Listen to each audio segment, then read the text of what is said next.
I'll make it kind of easy. I was raised to tell the truth. I had seen the president up close for this fundraiser, and I was surprised. And so I feel as if there was a lot of profiles in cowardice in my party through all of that. And I was not proud of that. And I also believed I had to tell the truth. George Clooney, oh, how the perceived mighty and powerful have fallen.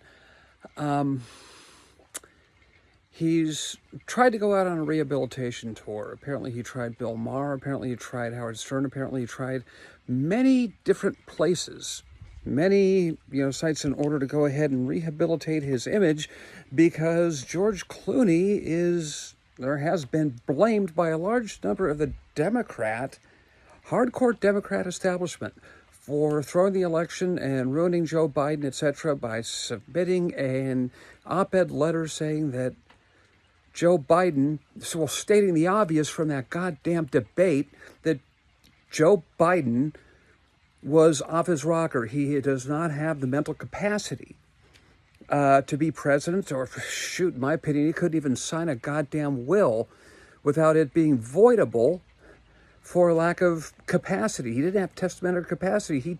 Joe Biden has been fundamentally mentally incapacitated for several years, probably starting at moments from the moment he was inaugurated, if not before.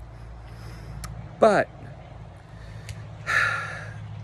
he couldn't get on to Bill Maher to rehabilitate himself. Apparently he couldn't get on to Howard Stern to rehabilitate himself. His PR people were trying over and over again to find a way to rehabilitate George Clooney, and finally he took the marks, and 60 Minutes was that place. Well, unfortunately, George Clooney, the rest of us in the world are looking at you as being a fucking asshole, and let me tell you why.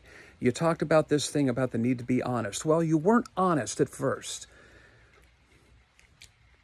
When you held that Hollywood gala, that big fundraiser, and you said, oh, you saw something was wrong, you had to be honest about it, you weren't honest about it then. No, you weren't. You weren't. You hid it. You lied. You weren't honest. You weren't forthright. You weren't gracious about it.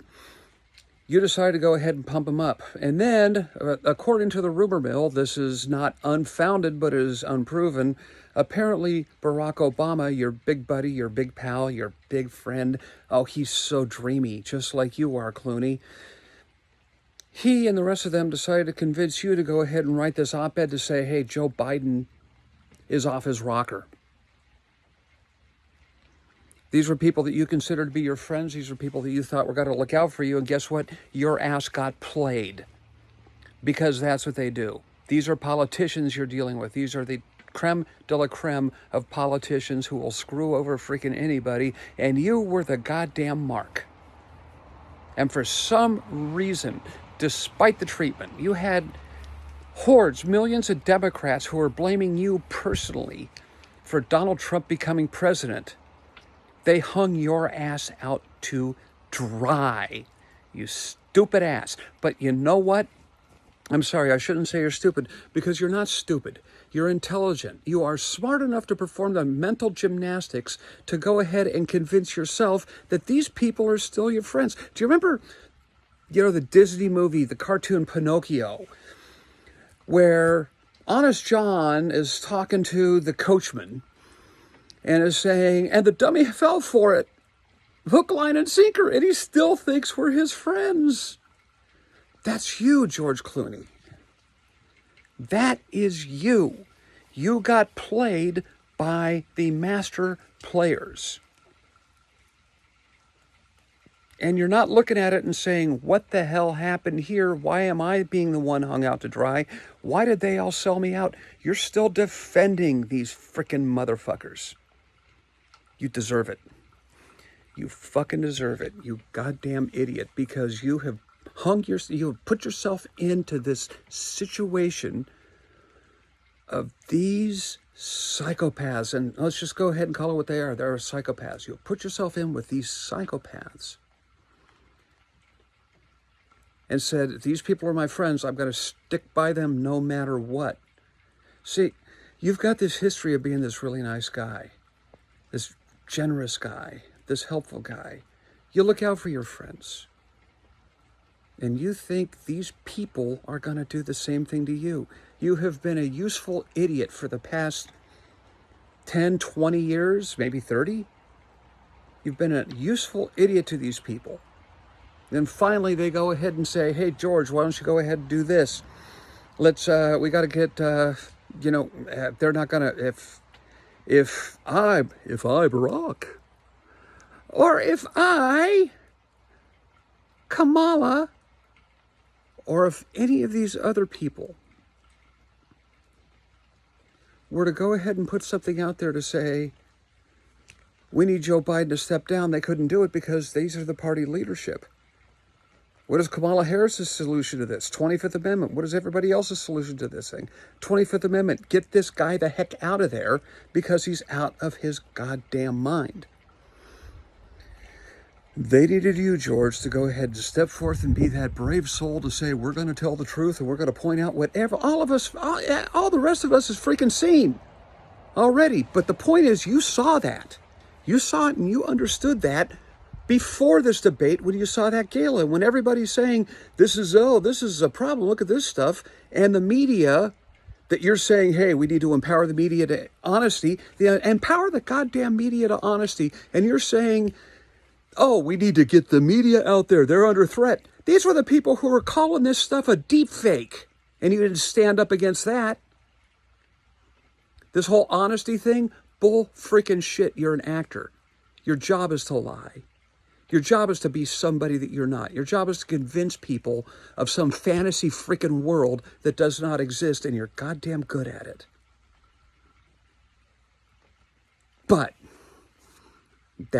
those good looks, that superficial charm, those other things that you have, you've got this great voice, you have this charisma about you that people want to look at it and appreciate it.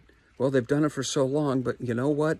Just like those friends of yours pulled the rug out from underneath your feet, well, you know what? You pulled the rug out from everybody else's now, and we see exactly what the hell you are.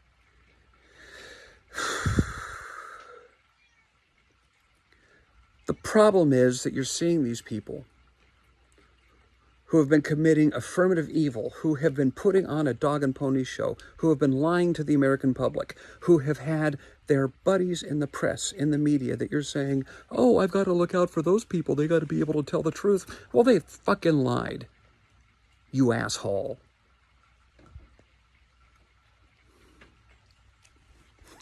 It's freaking insane.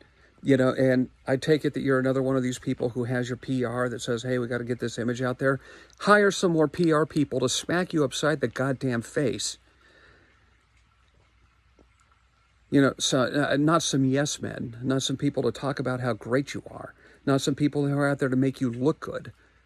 But hire some, and, you know, instead of 60 Minutes where you're going to be getting these softball questions, I'll tell you what, come on to an interview with me. And I'd like to ask you some questions about this stuff. Difficult ones. And when you say, oh, well, you know, I'm in favor of being honest about this stuff. No, there are lies by omission as well, and you frickin' know it. Are you telling me that you have never had an affair? I've heard some rumors that you have never had an affair on somebody with whom you were in a relationship with and didn't tell them about it? Are you going to say, oh, I was honest the entire time because you didn't lie to that person and say, I never had an affair with anybody else? That's not how it works. You were dishonest. You forwarded the dishonesty. And when others were being attacked for pointing out the truth, you stayed silent about it because that wasn't a deep fake that was going on. That was Joe Biden, who, by all appearances, and which you later on confirmed, seemed to have no idea where the hell he was or what the hell he was doing. Your problem was you waited. You have lost credibility. And credibility, at some point, you got to stand up. You're a freaking adult. You're no longer the Hollywood actor anymore. You're a person. You stand up and you man up and you take your goddamn freaking punishment. And you look around and you say, oh, these friends of mine, He's friends of mine. Look at Barack Obama. Or, as I like to call him, Droney McPeace Prize. Wait, how did Barack sell me out like this? He's my good friend. He's my buddy. He's my pal. He's told me how valuable I am. Yeah, you see your value. Just like anybody else, you were a useful fucking idiot. And now you have been hung out to frickin' dry, and you're still supporting them. These people who are out there making you like you look like the freaking asshole, making you look like the idiot, making you look like the douchebag who cost an election when, yeah, they convinced you to do it. Go ahead and be honest about it, George. And when you actually have the goddamn moral courage, and when you have the intellectual integrity, and the actual human decency to come out and be honest about what happened, to look at yourself in the mirror and say, I didn't have this coming. And look at those people who sold you out and did what they did to you. You know, you probably will have an epiphany, a moment to say, wait a second, they freaking screwed you. Kind of like they've done to the rest of us. Giving us these good intentions, giving us these grand ideas, these grand schemes. And in the end, what are we? You are just like those plebes. You are just like those blue-collar workers that you view yourself as above. You are just like any of these other people who didn't have rosemary. Those of us, yeah, and yes, have you built what you had? Yes, you have. You had a head start too. You can recognize that. But in the end, we're all part of this planet too, and there are people who want to take advantage of who they are. There are those who take advantage, and there are those of us who have looked at it and said, I've had enough. And it is time, George, for you to look at it and say, fuck those people. Because if you can't tell those people to go fuck themselves, then there are tens of millions of us who will continue to tell you, George, to go fuck yourself. I don't think you have the courage. I don't think you have the balls. And you certainly don't have the right PR people to tell you what it is you need to fucking do. Prove me wrong.